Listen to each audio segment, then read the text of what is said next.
I have a really unique guitar to share with you today. This is a 55-year-old electric guitar. It's a Hollowbody, and it's made by a company that's more famous for making high-performance motorcycles than musical instruments. Who is that company? Yamaha, or if you're dyslexic, Hame. But what's interesting here is the headstock is really one of the most unattractive headstocks I've ever seen on a guitar. I mean, I don't know if this is supposed to be used to paddle your canoe or maybe to flip your pancakes. It's just fugly. Another thing that's interesting is the tuners are not enclosed like Gibson and Fender did back in the 50s and 60s. They're open. Now, this is usually seen on a classical guitar, not on a Hollowbody electric. And the reason that most companies use enclosed tuners is it keeps dust and debris out of those gears. So this is something that if you would have owned this guitar back in the 60s and 70s, you would have, had to make sure that that was clean. Now, being that this was built in 1969, you would expect it to have somewhere, and it does. There's some rash back here where the varnish has been, kind of worn off from a person's belt buckle, when they're standing up and their belt's rubbing against it. But other than that, it's in really good condition with the exception of one little crack here. I don't know if you can see this. Let me see if I can get see that little crack? But it's just a surface crack in the varnish, and it doesn't go all the way through to the binding. So it's just nothing that you can really do anything with. Couple unique things about this Yamaha. Again, it's made in 1969. The model is SA50. It has 2 humbucker pickups. Now you might say, hey, Bill, those humbuckers don't look like the humbuckers on the Les Pauls or the PRS or any other guitar you have. And that's true. These humbuckers are low impedance, so they're quieter, they're warmer, and I'm really a big fan of them. I think they sound fantastic. You'll also notice that instead of a plastic pickup ring, they have what appears to be a metal ring, and not only does that ring surround the pickup, but it actually goes up the side. So let me see if you can see it better on this side. You see this? Normally, this pickup would sit inside this outer ring, but there's this additional level here, and really, these pickups do not move at all. They're in solid. It has a wraparound tailpiece, which you don't see on a lot of guitars. There's some PRS guitars, Paul Reed Smith guitars. There's some Gibson guitars that are made with the wraparound. I love the wraparounds. I just think they make bending the strings easier, and I think they add a little bit more sustain to it. And remember, this is 1969. There is a rollerball bridge here where the strings are sitting on these round, kind of like a ball shaped like this, where the string sits right in the middle. And that is really a nice feature. And as I was playing this a little bit earlier, I really noticed how smooth this is. So if you're like me and you're a person that kind of like plays with your hand back here, resting almost, on that bridge, it's really nice and smooth. It doesn't cut you. It doesn't, rub into you like some of the more angular traditional bridges do. Another thing that's a little bit different on this guitar, actually there's 3 more things I'm going to point out, maybe 4 more things. Most guitars would have had 2 volumes and 2 tones. Let me raise this up a little bit so you can see this. So they would have had 2 volumes here and here, and 2 tones, usually here and here, or 2 volumes and 1 tone, and each volume deals with 1 pickup, one on the neck, one on the bridge. In this case, this is your volume tone for both pickups. This is your tone knob for both pickups. And this is called a balance knob. And this actually lets you set your tone and volume and then balance the pickups very effectively. So if, for instance, well, I will show you. I'll just show you. Let's just say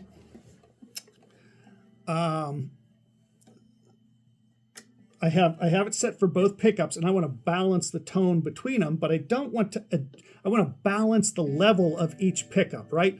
So my neck pickup is kind of a deeper pickup, my bridge pickup is a brighter pickup, and in most guitars, when you flip your pickup selector, neck, bridge, in the middle, it just plays both. In this guitar, it plays both, but you can adjust through this balance knob here where it puts more emphasis. So in this knob, right in the middle, there's like a little ridge that it just flips right into. And if I have it in the middle,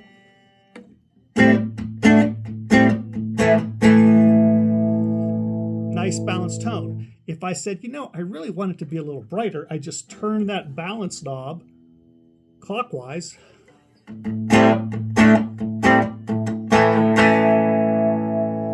If I want it to be a little darker, by picking up more of the neck pickup, I turn it counterclockwise.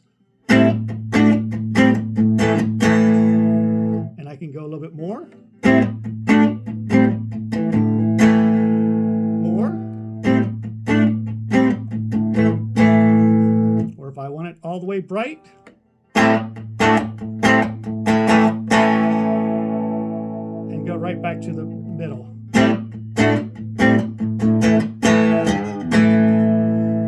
For my taste, you know, I'm just now messing around with this a little bit. I'd probably just give it a little bit more towards the neck, because I love the sound of the neck pickups on most of my guitars.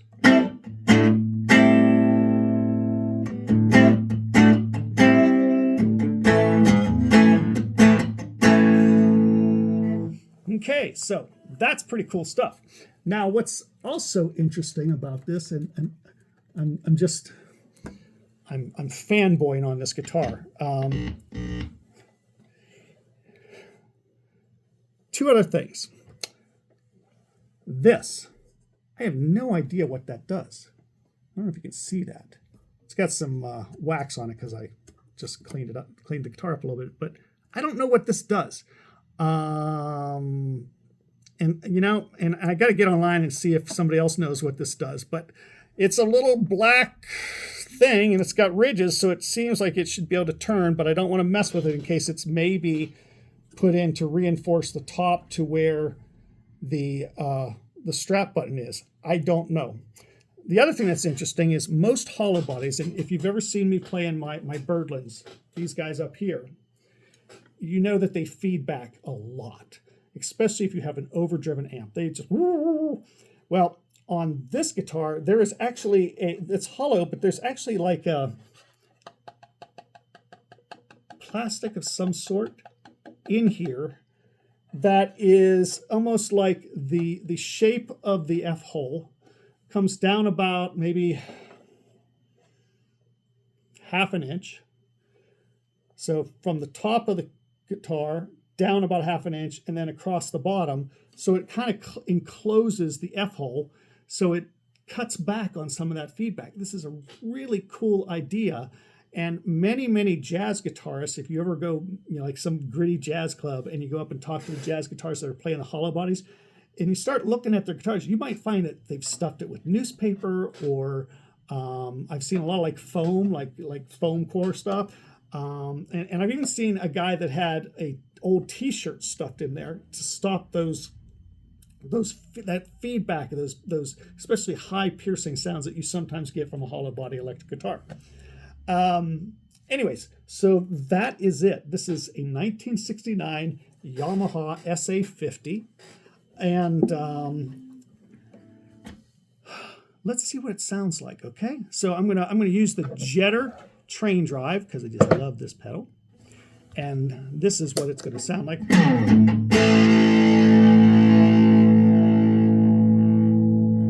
Very cool. And let's play a little music here so we can play something on the back. Let's try a little B.B. King style stuff.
pretty cool guitar.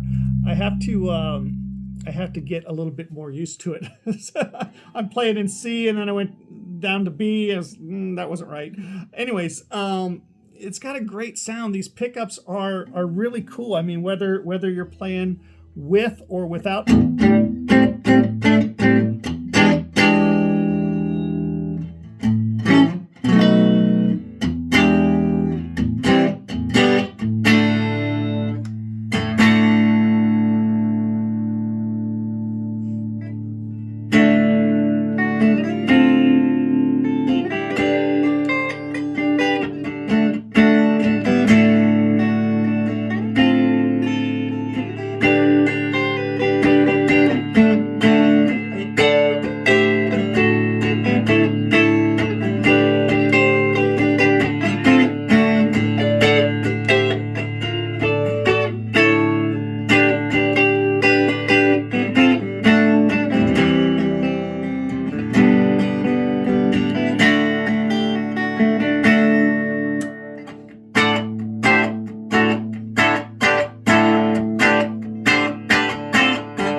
This is pretty cool. Yamaha did a really good guitar 55 years ago, and they're still making guitars. I've actually owned two Yamahas, actually three, an acoustic, which was a nice little guitar. I had a Yamaha from about maybe 12 years ago that was this baby blue, really nice guitar. And I ended up giving it out through the Amati Foundation to a young player who's had it ever since. They actually borrowed it for 8 years, and then they bought it from us.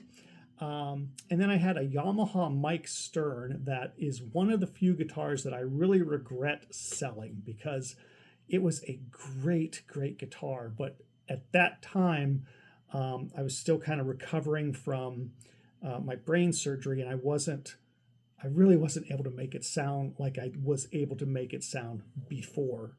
And so I got frustrated with it. And in my, stupidity, I sold it, whereas I should have just kept it, knowing that I would keep trying to play to get better and better. And to get out of that, I lost all of that ability, all my muscle memory on playing guitar, all of my listening ability. I had lost it all, and I still don't have it back to where I had it 15, 20 years ago, but I'm working on it, right? I wish I had that Mike Stern guitar now. We sold it, actually, and I put the money into a Amati Foundation. I think we bought 3 violin kits for kids that we were able to then donate to the kids to play. So at the end of the day, it was well worth it, but I do miss that one. Anyways, so that's it. That's a 55-year-old Yamaha. That's really a good guitar. I was playing the Aria Pro the other day. I was playing the Berlins the other day. I have one of mine, my Babylon guitar that I made. And this holds up with all of them. In fact, maybe it sounds better clean than all the other ones altogether. And part of that, I think, is this ability to set your volume and tone and then adjust so closely between the two pickups to find that exact tone you want, which for me is probably 65-75% here, 30-35% here.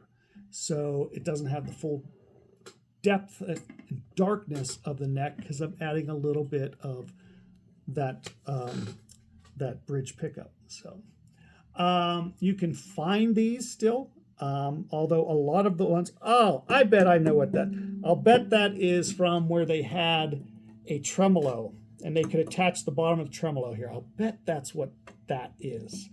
And I don't like tremolo, so it works fine for me. But the ones I have seen online now run about $1,200 to $1,500, and they do have that tremolo. It's a little, I don't know if it's actually a Bixby or a Yamaha take on a Bixby, but if you go to a place like Reverb or eBay, you might find it. Yamaha, is it TA or SA? Yamaha, I think it's the SA50, if I recall. And very cool, very, very cool guitar. I'm going to give it a good stripping down and cleaning and get it back to its glory, if you would.